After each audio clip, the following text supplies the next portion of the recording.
O Mahabharata. De Krishna de Vaipayana Vyasa. Livro 12, Santi Parva. Mokshadharma Parva. Capítulo 300.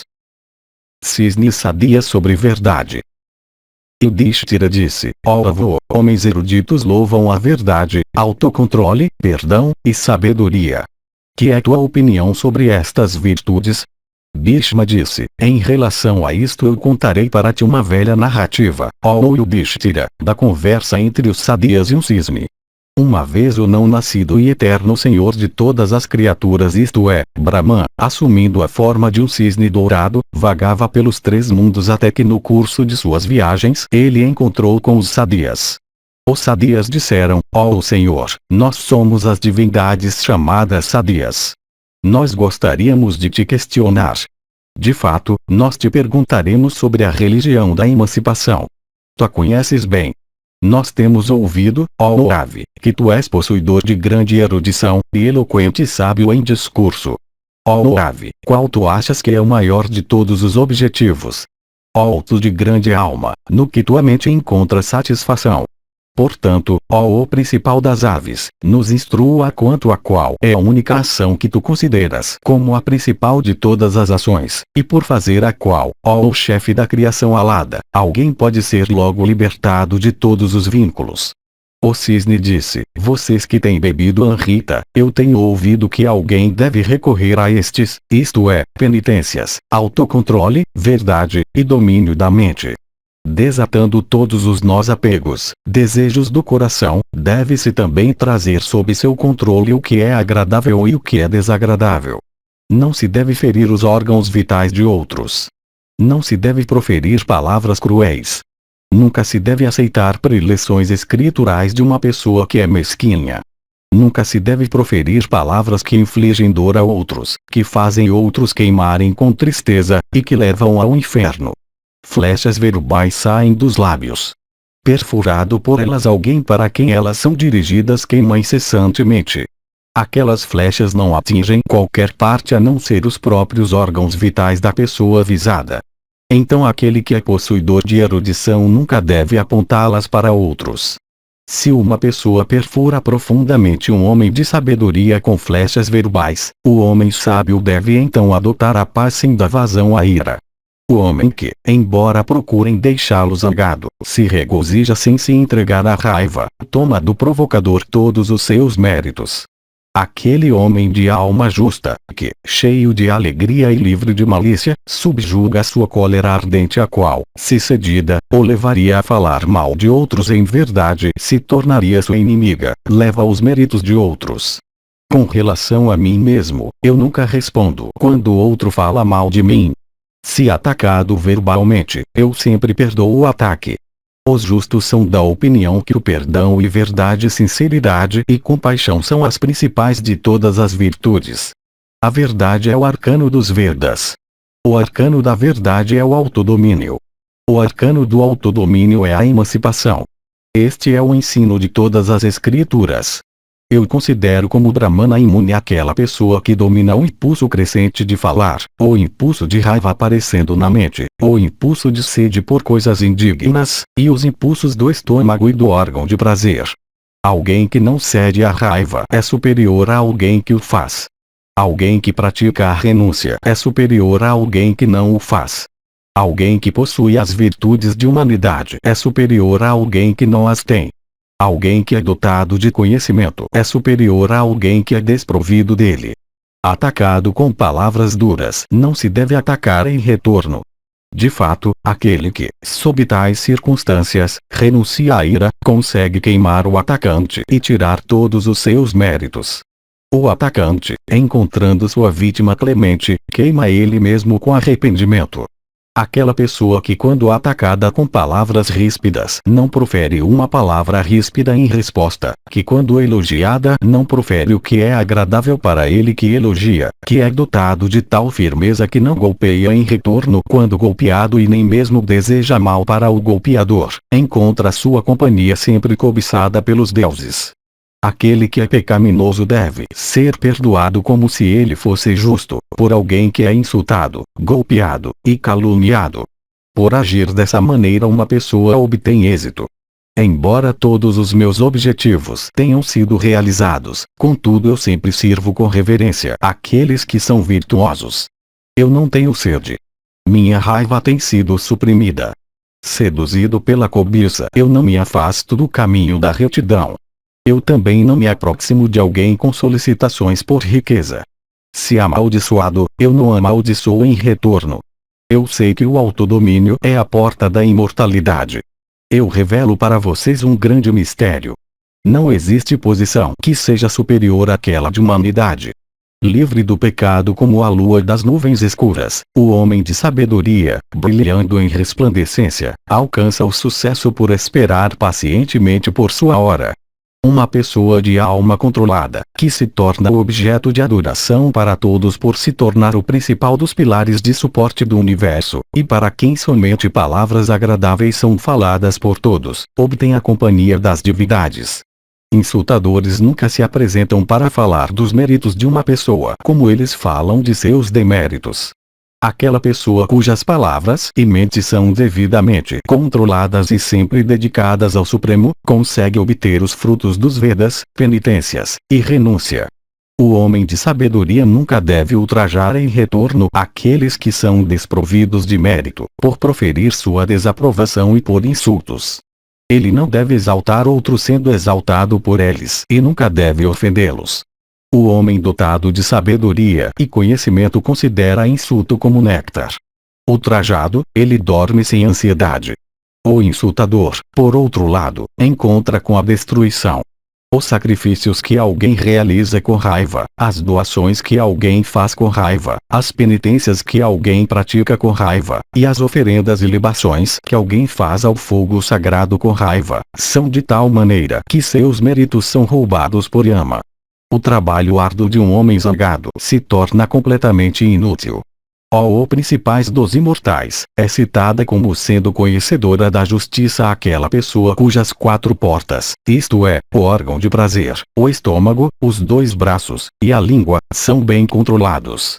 Aquela pessoa que, sempre praticando verdade, autocontrole, sinceridade, compaixão, paciência e renúncia, se torna dedicada ao estudo dos Vedas, não cobiça o que pertence a outros, e procura o que é bom como uma unidade de propósito, consegue alcançar o céu.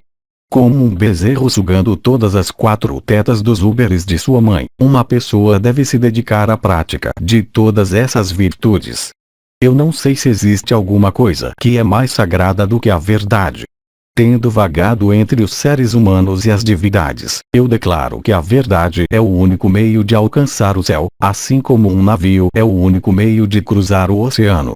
Uma pessoa vem a ser como aquelas com quem ela mora, e como aquelas a quem ela reverencia, e como aquelas às quais ela deseja ser. Se uma pessoa serve com reverência aquele que é bom ou aquele que não é, se ela serve com reverência a um sábio possuidor de mérito ascético ou um ladrão, ela percorre seu caminho e pega sua cor como um tecido pegando a tintura na qual ele é mergulhado. As divindades sempre conversam com aqueles que são possuidores de sabedoria e bondade. Elas, portanto, nunca nutrem o desejo mesmo de ver os divertimentos nos quais os homens têm prazer. A pessoa que sabe que todos os objetos de prazer que os seres humanos apreciam são caracterizados por vicissitudes, tem poucos rivais, e é superior à própria lua e ao vento. A lua é dotada de nêctar, e, portanto, poderia ser igual a tal homem. Mas a lua cresce e diminui, portanto, ela não pode se aproximar de uma igualdade com tal homem que é um mesmo sob todas as mudanças. Similarmente, o vento, embora não manchado pelo pó que ele carrega, não é igual a tal homem, pois o vento é mutável, tendo movimentos lentos, medianos e rápidos. Quando o Purusha que mora no coração de alguém é puro, e anda no caminho dos justos, os deuses têm alegria nele. Os deuses rejeitam à distância aqueles que estão sempre dedicados à satisfação de seus órgãos de prazer e estômago, que são dedicados ao roubo, e que sempre proferem palavras cruéis, mesmo que eles expiem seus delitos por realizarem os ritos apropriados. Os deuses nunca estão satisfeitos com alguém de alma vil, com alguém que não observa restrições na questão de comida, e com alguém que é de atos pecaminosos. Por outro lado, os deuses se associam com aqueles homens que são observadores do voto de veracidade, que são gratos, e que são dedicados à prática da justiça. Silêncio é melhor do que falar. Falar a verdade é melhor do que silêncio. Além disso, falar a verdade que está relacionada com a justiça é melhor do que falar a verdade. Falar aquilo que, além de ser verdadeiro e justo, e agradável, é melhor do que falar a verdade relacionada com justiça. Os sadias disseram, pelo que este mundo é coberto. Porque alguém falha em brilhar? Por que causa as pessoas rejeitam seus amigos? Por que razão as pessoas fracassam em alcançar o céu? O cisne disse, o mundo é envolvido pela escuridão da ignorância. Os homens falham em brilhar por causa da malícia. As pessoas rejeitam amigos induzidas pela cobiça. Homens fracassam em alcançar o céu por causa do apego. Os sadias disseram, quem entre os brahmanas é sempre feliz? Quem entre eles pode observar o voto de silêncio embora residindo no meio de muitos? Quem entre eles, embora fraco, ainda assim é considerado como forte? E só quem entre eles não disputa? O cisne disse, somente aquele que possui sabedoria entre os brahmanas é sempre feliz. Somente aquele que possui sabedoria entre os brahmanas consegue observar o voto de silêncio, embora residindo no meio de muitos. Somente aquele entre os brahmanas que é possuidor de sabedoria, embora realmente fraco, é considerado como forte. Somente aquele entre eles que tem sabedoria consegue evitar disputa. O comentador explica que o objetivo deste verso é mostrar os méritos daquele homem cuja ignorância desapareceu. Os sadias disseram, em que consiste a divindade dos brahmanas? Em que sua pureza? Em que sua impureza? E em que sua posição de humanidade? O cisne disse, no estudo dos Vedas está a divindade dos brahmanas. Em seus votos e observâncias está sua pureza. Na infâmia está sua impureza. Na morte está sua humanidade. Quando brahmanas incorrem em infâmia, eles são citados como impuros. Eles são também considerados como possuidores da posição de humanidade somente porque eles morrem. Bhishma continuou, assim eu contei para ti a excelente narrativa da conversa entre os sadias e o cisne. O corpo grosseiro e sutil é a origem das ações, e a existência ogiva é a verdade. Capítulo 301. Diferença entre sistema Sankhya Yoga. Frutos das escrituras. Dieta de yogins. Yudhishthira disse, cabe a ti me explicar, ó majestade, qual é a diferença entre os sistemas de filosofia Sankhya Yoga. Ó o principal da linhagem de Kuru, tudo é conhecido por ti, ó tu que és conhecedor de todos os deveres. Bhishma disse, os seguidores de Sankhya louvam o sistema Sankhya e aquelas pessoas regeneradas que são yogins louvam o sistema Yoga. Para estabelecer a superioridade de seus respectivos sistemas, cada um qualifica seu próprio sistema como o melhor. Homens de sabedoria dedicados ao yoga atribuem razões apropriadas e muito boas, ao opressor de inimigos, para mostrar que alguém que acredita na existência de Deus não pode alcançar a emancipação. Aquelas pessoas regeneradas, também, que creem nas doutrinas Sankhya, expõem boas razões para mostrar que alguém, por adquirir conhecimento verdadeiro de todos os fins, se torna dissociado de todos os objetos mundanos, e, depois de sair deste corpo, isto é evidente, se torna emancipado e que isto não pode ser de outra maneira. Homens de grande sabedoria assim expuseram a filosofia Sankhya de emancipação. Quando as razões estão assim equilibradas em ambos os lados, aquelas que são atribuídas àquele lado ao qual alguém está de alguma maneira inclinado a adotar como suas próprias, devem ser aceitas. De fato, aquelas palavras que são ditas naquele lado devem ser consideradas como benéficas. Bons homens podem ser encontrados em ambos os lados. Pessoas como tu podem adotar qualquer opinião. As evidências de yoga são dirigidas à compreensão direta dos sentidos. Aquelas de Sankhya são baseadas nas escrituras. Ambos os sistemas de filosofia são aprovados por mim, ó Yudhishthira. Ambos aqueles sistemas de ciência, ó rei, têm a minha colaboração e a daqueles que são bons e sábios. Se praticados devidamente de acordo com as instruções prescritas, ambos irão, ó rei, fazer uma pessoa alcançar o maior objetivo. Em ambos os sistemas a pureza é igualmente recomendada, como também compaixão por todas as criaturas, ó impecável. Em ambos, também, o cumprimento de votos tem sido igualmente prescrito.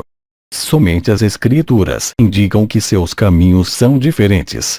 Yudhishthira disse: se os votos, a pureza, a compaixão, e os frutos deles recomendados em ambos os sistemas são os mesmos, me diga, ó avô, por que razão então suas escrituras em relação aos caminhos recomendados não são as mesmas? Bhishma disse: por rejeitar, pela ajuda de yoga, estes 5 defeitos, isto é, atração, negligência, afeição, luxúria e ira, uma pessoa alcança a emancipação. Como peixes grandes, rompendo a rede, passam para seu próprio elemento para vagar em infelicidade. Da mesma maneira os yogis, atravessando luxúria e ira, etc. Vêm a ser purificados de todos os pecados e obtêm a bem-aventurança da emancipação. Como animais poderosos, rompendo as redes nas quais os caçadores os enredaram, escapam para a alegria da liberdade. Da mesma maneira os yogis, livres de todos os laços, alcançam o caminho impecável que leva à emancipação.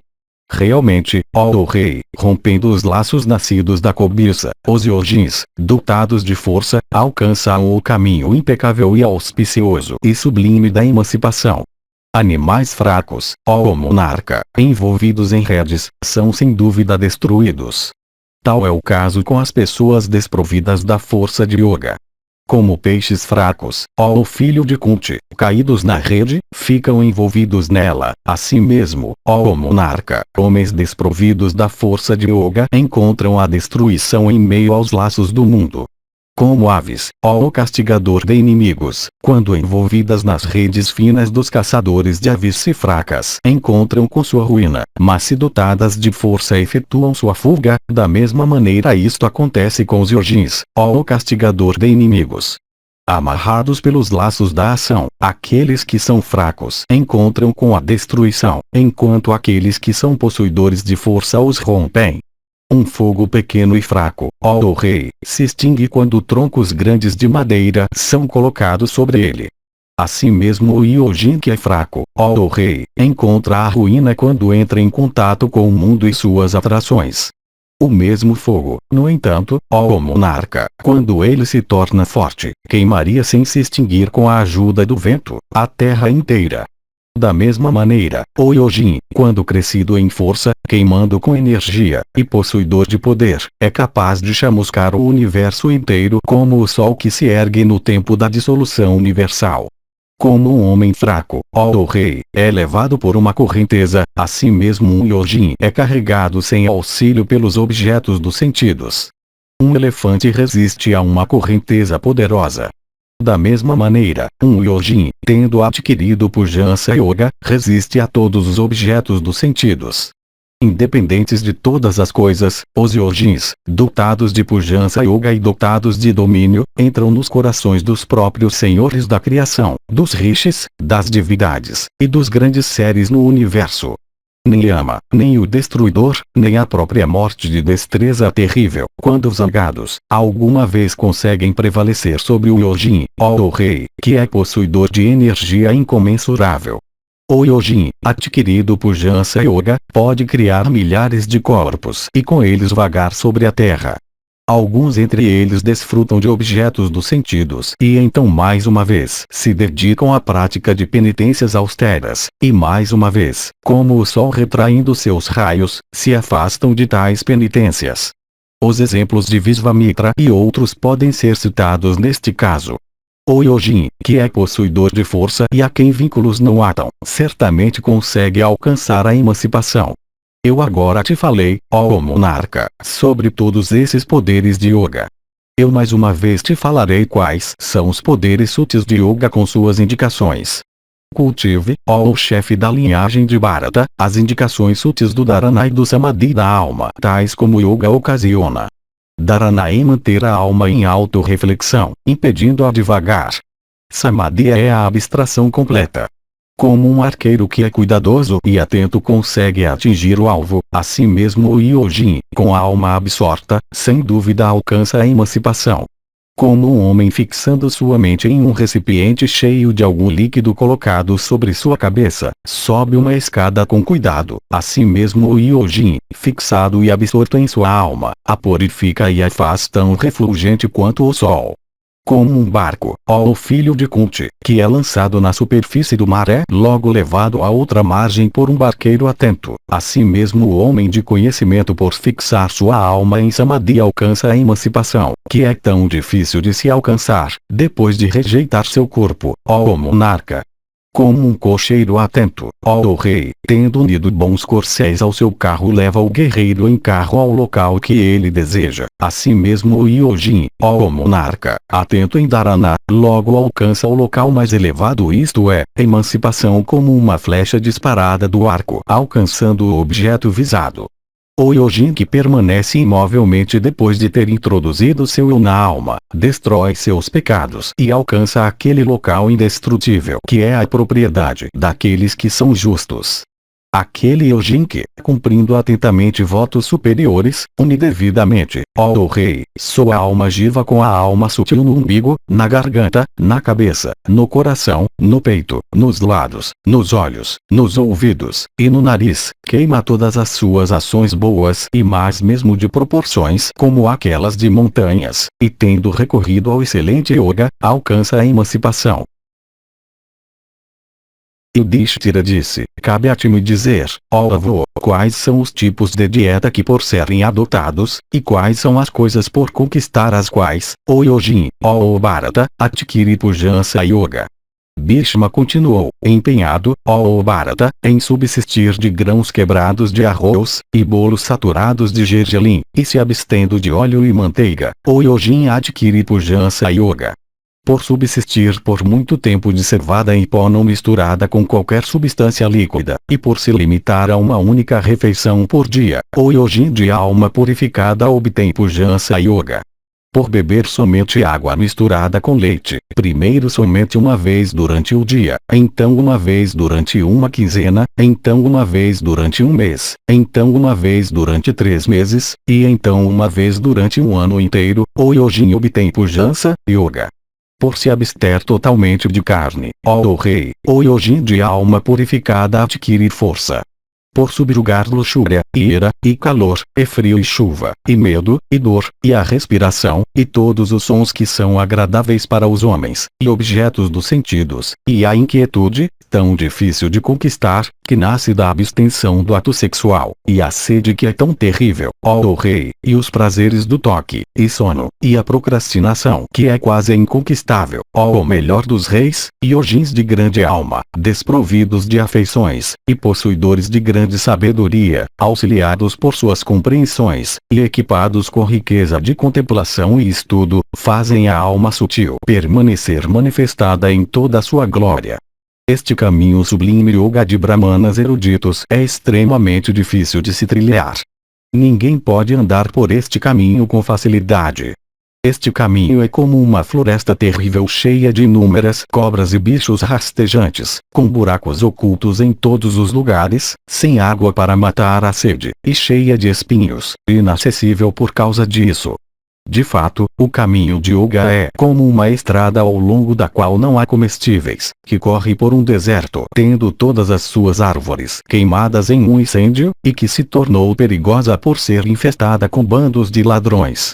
Muito poucos homens jovens podem passar com segurança por ela para alcançar a meta. Como um caminho dessa natureza, poucos brahmanas podem trilhar sozinhos o caminho yoga com facilidade e conforto. Aquele homem que, tendo se dirigido a este caminho, cessa de ir em frente mas volta atrás depois de ter feito algum progresso, é considerado como culpado de muitos erros.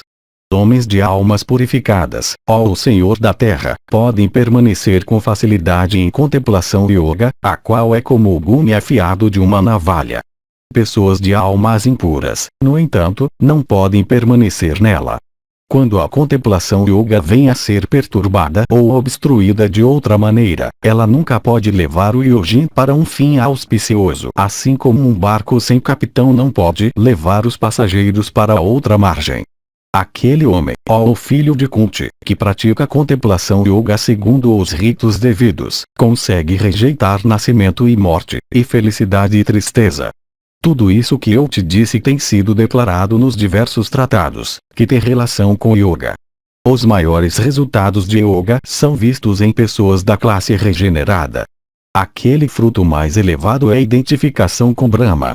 O yogin de grande alma, possuidor de grandeza, pode entrar e sair, à sua vontade, do próprio Brahma, que é o Senhor de todas as divindades, e de Vishnu, concessor de benefícios, e de Bhava, e de Dharma, e de Kartikeya de 6 faces, e dos filhos espirituais de Brahmana, da qualidade de ignorância que produz muita dor, e daquela de paixão, e daquela de Sattva que é pura, e de Prakriti que é a mais elevada, e da deusa Siddhi que é a esposa de Varuna, e de todas as espécies de energia, e de toda a paciência contínua, e do Senhor brilhante das estrelas no firmamento com as estrelas cintilando por todos os lados, e dos Visvas, e das grandes cobras, e dos Pitris, e de todas as montanhas e colinas, e dos oceanos grandes e terríveis, e de todos os rios, e das nuvens carregadas de chuvas, e das serpentes, árvores, e yakshas, e dos pontos principais e secundários da bússola, e dos Gandharvas, as pessoas masculinas, e de todas as femininas também.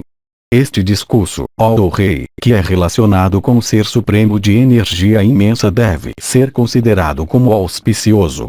O yogin tem Narayana como sua alma, predominando sobre todas as coisas por sua contemplação da divindade suprema. O yogin de grande alma é capaz de criar todas as coisas. Capítulo 302. Diferença entre sistema Sankhya Yoga. Frutos das escrituras. Dieta de yogins. Yudhishthira disse, ó rei, tu expuseste devidamente para mim, da maneira que deve ser, o caminho de yoga que é aprovado pelos sábios, do mesmo modo de um preceptor carinhoso para seu pupilo. Eu pergunto agora sobre os princípios da filosofia Sankhya. Fale-me sobre aqueles princípios em sua totalidade. Qualquer conhecimento que exista nos 3 mundos é conhecido por ti. Bhishma disse, ouça agora quais são os princípios sutis dos seguidores da doutrina Sankhya, que tem sido estabelecida por todos os grandes e pujantes yatis, tendo Kapila como seu primeiro. Naquela doutrina, ó chefe de homens, não há erros que possam ser descobertos. Muitos, de fato, são seus méritos. Realmente, não há defeito nela. Compreendendo com a ajuda do conhecimento que todos os objetos existem com imperfeições, de fato, compreendendo aqueles objetos, tão difíceis de serem rejeitados, com os quais os seres humanos e pisachas e rakshasas e yakshas e cobras e gandharvas e pitris e aqueles que estão vagando nas classes intermediárias de seres, tais como aves e animais e grandes aves, tais como Garuda e outros, e os maruts e sábios reais e sábios regenerados e asuras e visvedevas e os rishis celestes e yogins investidos com força suprema e os prajapatis e o próprio Brahman estão ocupados, e entendendo realmente qual é o maior limite do período de existência de alguém neste mundo, e percebendo também a grande verdade, ó o principal dos homens eloquentes, sobre o que é chamado de felicidade aqui, tendo um conhecimento claro de quais são as tristezas que surpreendem quando chega a hora, todas aquelas que estão ligadas com objetos transitórios, e conhecendo perfeitamente bem as tristezas daqueles que decaíram para as classes de existência intermediárias e daqueles que caíram no inferno, percebendo todos os méritos e todas as imperfeições do céu, ó Bharata, e todos os deméritos que se ligam às declarações dos Vedas e todas as excelências que estão relacionados com elas, reconhecendo os defeitos e os méritos dos sistemas de filosofia Yoga e Sankhya, percebendo também que a qualidade de Sattva tem 10 propriedades, isto é, alegria, satisfação, entusiasmo, fama, justiça, contentamento, fé, sinceridade, generosidade, e domínio. Que a de Rajas tem 9, isto é, crença nas divindades, caridade ostentosa, prazer e tolerância de felicidade e tristeza, desunião, exibição de coragem e luxúria e ira, intoxicação, orgulho, malícia, e disposição para insultar.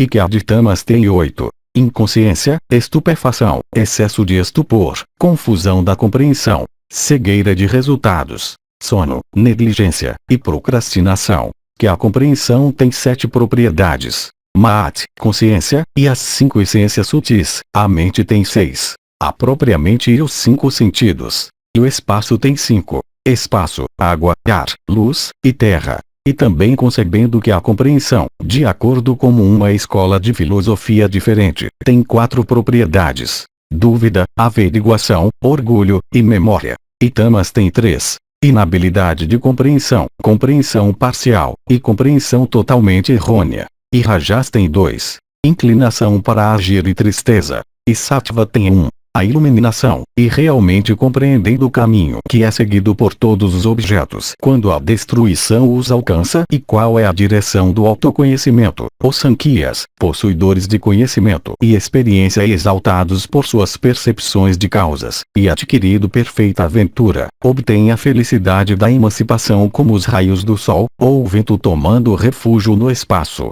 A visão é ligada à forma. O sentido de olfato ao cheiro, o ouvido ao som, a língua aos sucos, e a pele ou corpo ao toque. O vento tem o espaço como seu refúgio. O estupor tem tamas escuridão como seu refúgio.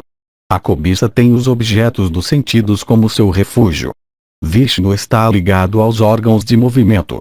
Sakra está ligado aos órgãos de força. A divindade do fogo está ligada ao estômago, a terra está ligada às águas. As águas têm calor ou fogo como seu refúgio. O calor se liga ao vento, e o vento tem o espaço como seu refúgio, e o espaço tem Maat como seu refúgio, e Maat tem a compreensão como sua fundação.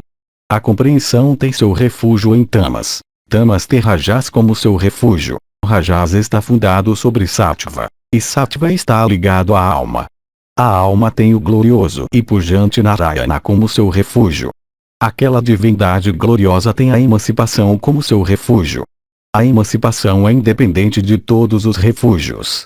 Sabendo que este corpo, que é dotado de 16 posses, é o resultado da qualidade de Sattva, entendendo completamente a natureza do organismo físico e o caráter do Chaitanya que mora dentro dele, reconhecendo o único ser existente que vive no corpo, isto é, a alma, a qual permanece à distância de todos os assuntos do corpo e a qual nenhum pecado pode vincular, percebendo a natureza daquele segundo objeto, isto é, as ações de pessoas apegadas aos objetos dos sentidos, compreendendo também o caráter dos sentidos e dos objetos sensuais que têm seu refúgio na alma, apreciando a dificuldade da emancipação e as escrituras que têm relação com isto, conhecendo totalmente a natureza dos ares vitais chamados prana, apana, samana, vyana e udana, como também os 2 outros ares, isto é, o que se move para baixo e o outro que se move para cima, de fato, conhecendo aqueles 7 ares ordenados para realizarem 7 diferentes funções, averiguando a natureza dos prajapatis e dos rishis e dos caminhos superiores, muitos em número, da virtude ou justiça, e dos 7 rishis e dos inúmeros rishis reais, ó opressor de inimigos, e dos grandes rishis celestes e dos outros rishis regenerados, dotados da refulgência do sol, vendo todos esses decaindo de sua pujança no decorrer de muitas longas eras, ó monarca, sabendo da destruição mesmo de todos os seres poderosos no universo, compreendendo também o fim inauspicioso que é alcançado, ó rei, por criaturas de ações pecaminosas, e as misérias suportadas por aqueles que caem dentro do rio Vaitarani nos reinos de Yama, e as viagens inauspiciosas das criaturas através de diversos úteros, e o caráter de sua residência nos úteros profanos em meio a sangue e água e fleuma e urina e fezes, todos de cheiro desagradável, e então em corpos que resultam da união de sangue e da semente vital, de medula e tendões, cheios de centenas de nervos e artérias e formando uma mansão impura de 9 portas, compreendendo também que aquelas diversas combinações são para o seu próprio bem, as quais são produtivas de bem.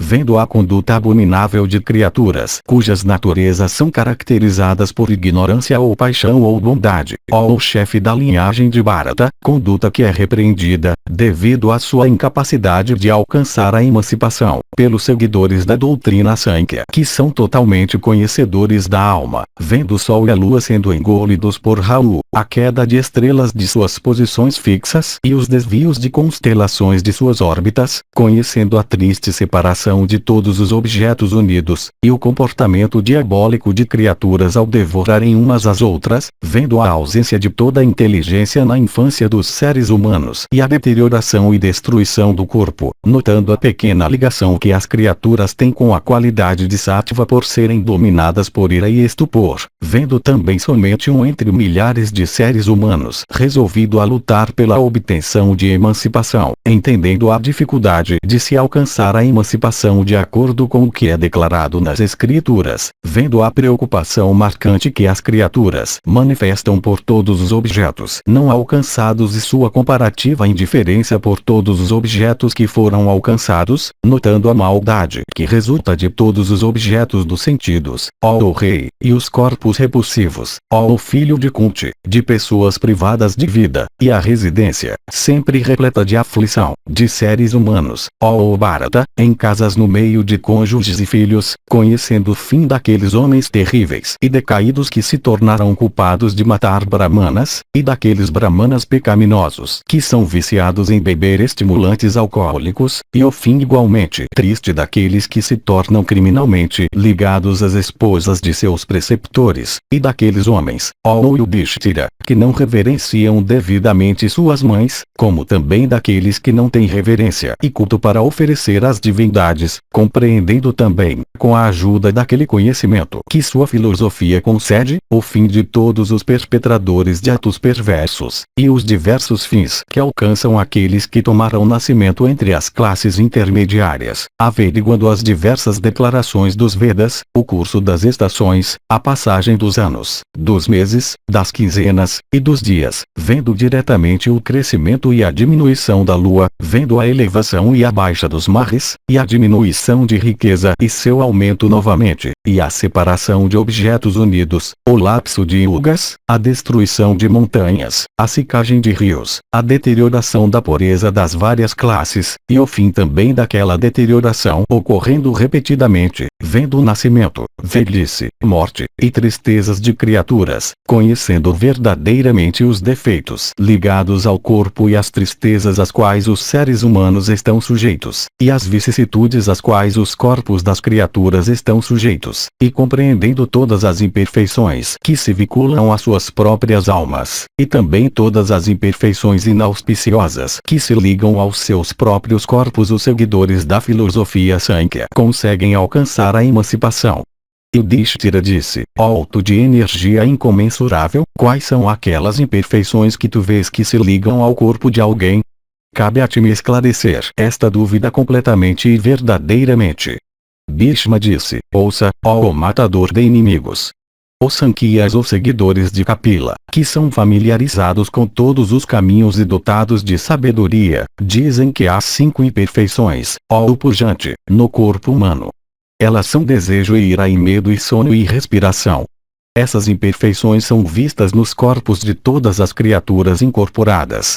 Aqueles que são dotados de sabedoria cortam a raiz da ira com a ajuda do perdão. O desejo é removido pela rejeição de todos os propósitos. Pelo cultivo da qualidade de bondade Sattva o sono é conquistado, e o medo é conquistado pelo cultivo de atenção.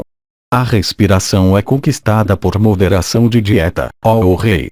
Realmente compreendendo os gunas pela ajuda de centenas de gunas, centenas de imperfeições, e diversas causas por centenas de causas, averiguando que o mundo é como a espuma da água, envolvido por centenas de ilusões fluindo de Vishnu, como um edifício pintado, e tão insubstancial quanto um junco, vendo que ele é tão terrível quanto uma cova escura, ou tão irreal quanto bolhas de água, pois os anos que compõem sua idade são tão efêmeros comparados à duração da eternidade quanto enquanto bolhas, vendo exposto à destruição imediata, desprovido de felicidade, tendo ruína incontestável como seu fim e da qual ele nunca pode escapar, afundado em rajas e tamas, e totalmente desamparado como um elefante afundado em lama. Notando tudo isso, os Sankhiyas, ó rei, dotados de grande sabedoria, rejeitando todas as afeições provenientes de seus relacionamentos com seus filhos, pela ajuda, ó rei, daquele conhecimento extenso e universal que seu sistema advoga, e liquidando rapidamente, com a arma de conhecimento e a massa de penitências, ó Bharata, todos os vestígios inauspiciosos nascidos de rajas, e todos os vestígios de natureza similar resultantes de tamas, e todos os vestígios auspiciosos que surgem de sattva, e todos os prazeres do tato e dos outros sentidos nascidos das mesmas três qualidades inerentes ao corpo, de fato, ó Bharata, ajudados pelo yoga do conhecimento, aqueles iates coroados com êxito cruzam o oceano da vida.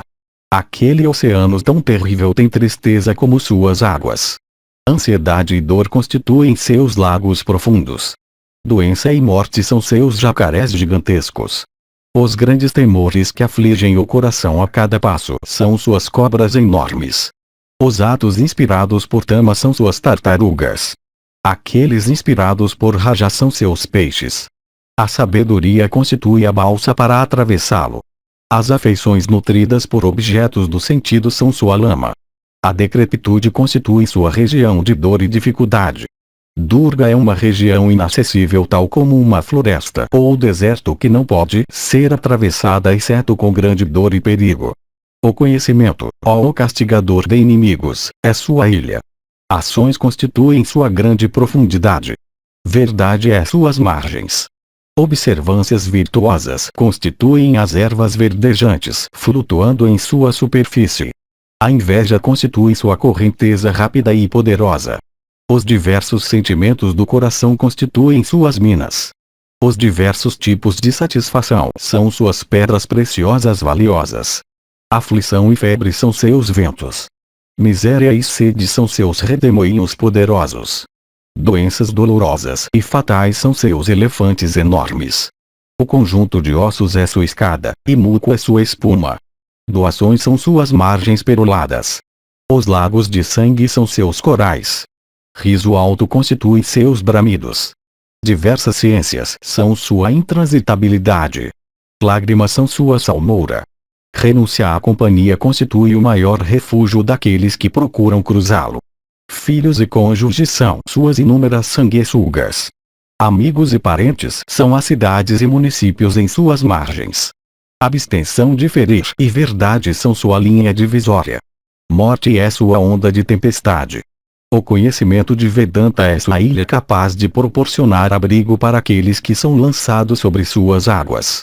Atos de compaixão em direção a todas as criaturas constituem suas boias salva-vidas. No caso desse país, jarros de água são usados como boias, e emancipação é a mercadoria inestimável oferecida para aqueles que viajam em suas águas à procura de comércio. Como seu arquétipo real com sua cabeça equina expelindo chamas de fogo, este oceano também tem seus terrores ígneos. Tendo transcendido a obrigação, que é tão difícil de transcender, de residir dentro do corpo grosseiro, os Sankhiyas entram no espaço puro. Surya então carrega, com seus raios, aqueles homens justos que são praticantes das doutrinas Sankhya, como as fibras do caule do lótus, transportando água para a flor para a qual eles todos convergem. Surya, absorvendo todas as coisas do universo, as transporta para aqueles homens sábios e bons. Por praticarem doutrina Sankhya, os homens cessam de ter alguma consideração por seus corpos grosseiros. Eles conseguem perceber sua existência como independente de todos os objetos terrenos ou celestiais. O que se quer dizer pelo Sol carregando-os em seus raios e transportando para eles todas as coisas de todas as partes do universo é que aqueles homens obtêm grande pujança. Esta não é a pujança de yoga, mas do conhecimento. Tudo sendo considerado como insubstancial e transitório, a própria posição de Indra, ou de Brahman é considerada como indigna de aquisição. Convicção sincera desse tipo e o rumo de conduta que é correspondente a ela é literalmente pujança no tipo mais elevado, pois todos os propósitos da pujança podem ser cumpridos por meio disso. Lá, com afeições todas destruídas, possuidores de energia, dotados de riqueza de penitências, e coroados com sucesso, aqueles iates, ó Bharata, são levados por aquele vento que é sutil, refrescante, fragrante, e delicioso para o toque, ó Bharata. Realmente, aquele vento que é o melhor dos 7 ventos, e que sopra em regiões de grande bem-aventurança, os leva, ó filho de Kunti, para aquele que é o maior fim no espaço. Isto é aceito como significando que os Sankhiyas são transportados para o firmamento do coração. Então o espaço para o qual eles são levados, ó monarca, os transporta ao maior fim de Rajas, os prazeres do céu. Rajas então os leva ao maior fim de Sattva. Sattva então os leva, ó alto de alma pura, ao supremo e pujante Narayana. O pujante Narayana de grande alma finalmente, por si mesmo, os leva à alma suprema. Tendo alcançado a alma suprema, aquelas pessoas imaculadas que nesse meio tempo se tornaram o corpo do que é citado, alcançam a imortalidade, e eles nunca têm que voltar posteriormente daquela posição, ó rei. Aquele é o fim mais elevado, ó filho de Prita, que é alcançado por aqueles homens de grande alma que transcenderam a influência de todos os pares de opostos. Yudhishthira disse, ó impecável, aquelas pessoas de votos firmes, depois que eles alcançaram aquela posição excelente que é repleta de pujança e felicidade, têm alguma recordação de suas vidas incluindo nascimento e morte. Cabe a ti me falar devidamente qual é a verdade a este respeito, ó alto da linhagem de Kuru. Eu não acho apropriado questionar ninguém mais além de ti. Observando as escrituras que tratam de emancipação, eu acho essa grande falha no assunto, pois certas escrituras sobre o tópico declaram que a consciência desaparece no estado emancipado, enquanto outras escrituras declaram o próprio inverso disso. Se, tendo alcançado aquele estado superior, os iates continuam a viver em consciência, parecerá, ó rei, que a religião de Pravriti é superior. Se, além disso, a consciência desaparece do estado emancipado e alguém que se tornou emancipado somente parece com uma pessoa mergulhada em sono sem sonhos, então nada pode ser mais impróprio do que dizer que não há realmente consciência na emancipação, pois tudo o que acontece no sono sem sonhos é que a consciência de alguém está temporariamente obscurecida e suspensa, mas nunca perdida, pois ela volta quando ele desperta daquele sono. A pergunta de Yudhishthira parece ser esta: há ou não há consciência no estado emancipado? Diferentes escrituras respondem esta questão diferentemente.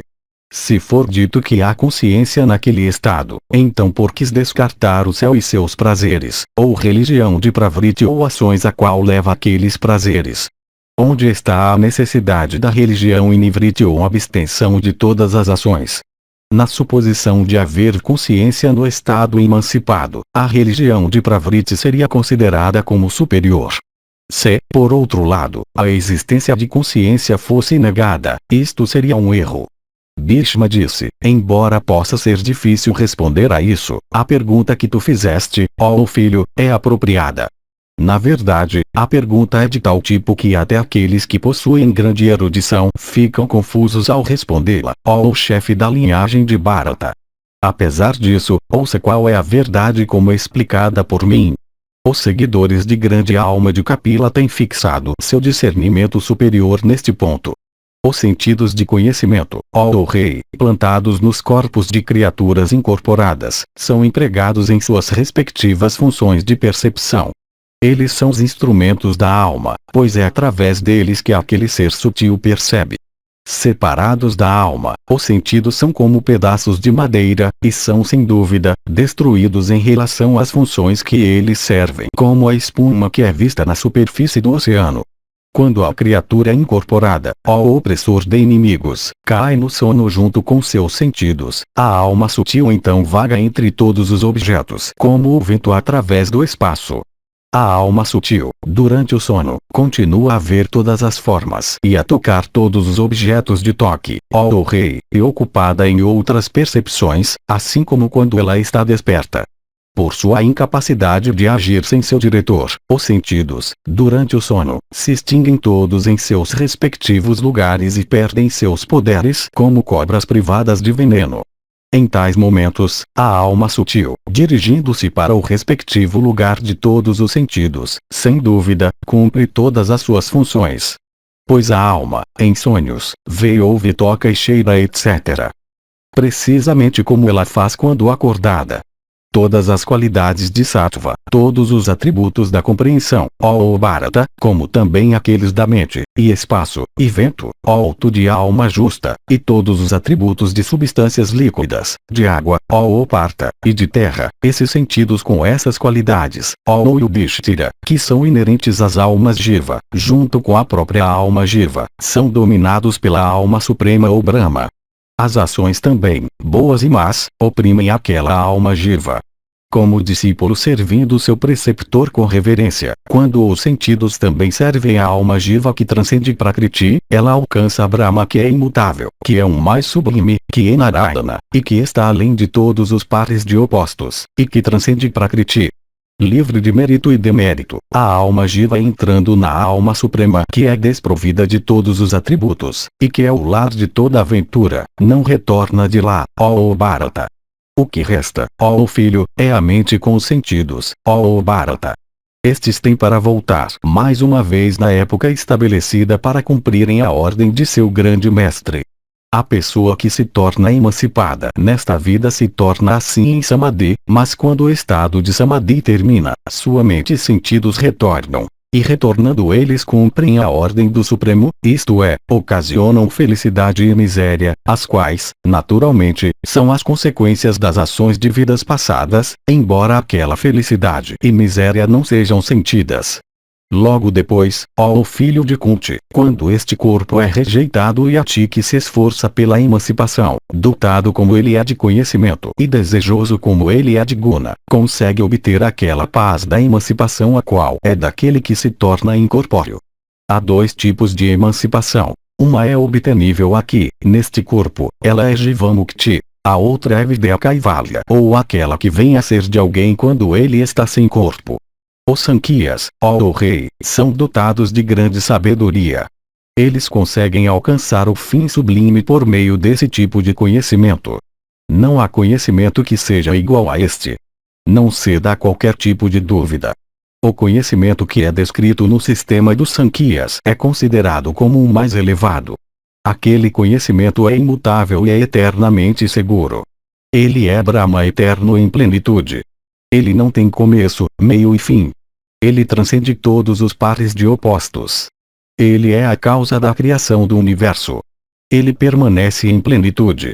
Ele não tem qualquer tipo de deterioração. Ele é uniforme e eterno. Dessa maneira seus louvores são cantados pelos sábios. Dele fluem criação e destruição e todas as modificações. Os grandes rishis falam dele e o louvam nas escrituras. Todos os brahmanas eruditos e todos os homens justos o consideram como fluindo de Brahma, supremo, divino, infinito, imutável, imorredouro. Todos os brahmanas também que são apegados aos objetos dos sentidos o adoram e louvam por atribuírem a ele atributos que pertencem à ilusão. Tais homens cantam seus louvores por considerá-lo como a divindade suprema possuidora de atributos. Aqueles atributos, naturalmente, são o resultado de ilusão, pois em sua real natureza não pode haver atributos em Brahma. O mesmo é o ponto de vista de yogins observadores de penitências e meditação e de sankhiyas de discernimento incomensurável. Os Rutis declaram, ó filho de Kunti, que a forma de filosofia Sankhya é a forma daquele informe uno. As cognições segundo aquela filosofia, o chefe da linhagem de Bharata, têm sido citadas como sendo conhecimento de Brahma. Brahma é conhecimento sem dualidade, isto é, conhecimento sem a consciência de conhecedor e conhecido. O conhecimento ou cognição de um objeto, quando o objeto é aniquilado, assume a forma daquele conhecimento que é chamado de Brahma. Há dois tipos de criaturas na Terra, o Senhor da Terra, isto é, as móveis e as imóveis. Destas aquelas que são móveis são superiores. Aquele conhecimento sublime, ó Rei, que existe nas pessoas conhecedoras de Brahma, e aquele que se encontra nos Vedas, e aquele que é encontrado em outras escrituras, e aquele em Yoga, e aquele que pode ser visto nos diversos Puranas, são todos, ó monarca, para serem encontrados na filosofia Samkhya. O comentador explica que o objetivo deste verso é mostrar que entre criaturas móveis, aquelas dotadas de conhecimento são superiores, e entre todos os tipos de conhecimento, o conhecimento que se acha no sistema Samkhya é superior. Qualquer conhecimento que é visto existir em grandes histórias, qualquer conhecimento que se ache, ó Rei, nas ciências relativas à aquisição de riqueza como aprovadas pelos sábios, qualquer outro conhecimento que exista neste mundo, todos estes fluem, ó monarca de grande alma, do grande conhecimento que se acha entre os Sankhyas. Tranquilidade de alma, pujança superior, todo o conhecimento sutil do qual as escrituras falam, penitências de força sutil, e todos os tipos de felicidade, ó Rei, foram todos devidamente ordenados no sistema Samkhya. Fracassando em adquirir, ó filho de Prita, aquele conhecimento completo que é recomendado por seu sistema, os Sankhyas alcançam a posição de divindades e passam muitos anos em bem-aventurança. Dominando os celestiais como eles querem, eles caem, após o término do período concedido, entre brahmanas e atis eruditos. Isto é, se por causa de algum defeito na prática ou sadhana, os Sankhyas fracassam em obter emancipação, eles pelo menos vêm a ser transformados em deuses. Rejeitando este corpo, aqueles regenerados que seguem o sistema Samkhya entram naquele estado superior de Brahma como os celestiais entrando no firmamento por se devotarem completamente àquele sistema encantador que é deles e que é adorado por todos os homens sábios. Aquelas pessoas regeneradas que são dedicadas à aquisição daquele conhecimento o qual é recomendado no sistema Samkhya, mesmo que elas fracassem em obter eminência, nunca são vistas caírem entre criaturas intermediárias, ou caírem para a posição de homens pecaminosos. Aquela pessoa de grande alma que conhece completamente aquele sistema Samkhya vasto, sublime, antigo, semelhante ao oceano, e incomensurável que é puro e bondoso e agradável, se torna, ó Rei, igual a Narayana. Eu agora te disse, ó Deus entre homens, a verdade sobre o sistema Samkhya. Ele é a encarnação de Narayana, do universo como ele existe desde o tempo mais remoto, isto é, ele é tudo. Quando chega o tempo da criação, ele faz a criação a começar a existir, e quando chega o tempo da destruição, ele consome tudo. Tendo recolhido tudo dentro de seu próprio corpo, ele vai dormir, aquela alma interna do universo. Aquele Narayana que faz tudo. Isso é a encarnação do sistema Samkhya.